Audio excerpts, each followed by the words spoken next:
politike, si parti rivale, ndoshta kemi ikë që të gjithë nga Zoti Kurti dhe një farë mënyre ajo është met vetë në drejtimin e tij. Ndoshta ka qenë më mirë Zoti Gjini me mendu një gjuhë më të butë dhe jo për shembull me ashpërsu gjuhën siç ndodhi me Zotin Haradinaj në së fundi. Dhe ndoshta Zoti kryeministër në detyrë Albin Kurti kish me marrë vesh që thënë shqip të na dhe me gabu ne e jo ai. Muj me thonë Halil që je absolutisht gabim. Absolutisht gabim je në këtë aludim.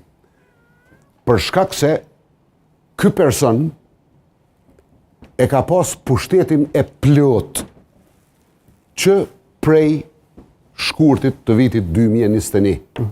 Ka qenë në pushtet edhe në vitin 2020.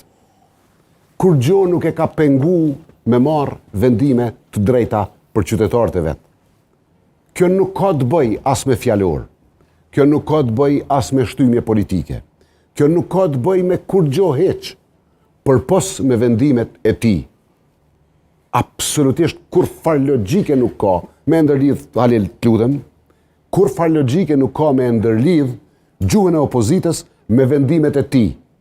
Për me, i shkatru projektet energetike, por mos me e kry asnjë projekt vetëm për 6 vjetë, por mos me e kry asnjë autostradë, por mos me ngrit sistemin e arsimit po me e degradu dhe ma shumë, por mos me ngrit sistemin e shëndetësisë po me e degradu dhe ma shumë, por mos me i ngret marrëdhëniet vazhdimisht gjitha këto Zoti Gjini. Po me agravu edhe ma shumë, Halil. Pse po i besojnë qytetarët, nuk po i besojnë ish opozitës dhe as studio televizive, as shoqëni civile, por po i besojnë në kuota shumë të larta Zotit Kurti. A do me ta dhonë përgjigjen? Po.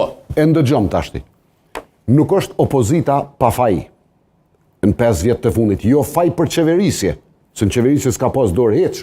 S'ka marrë vendime, domo. Po nuk është opozita perfekte. Për mendimin tim, nuk o bo si duhet. Nuk o bo si duhet. Për mendimin tim, partitë politike ka pas mundësi me bo diçka tjetër, por mos harroni kurrë. Në vendin i cili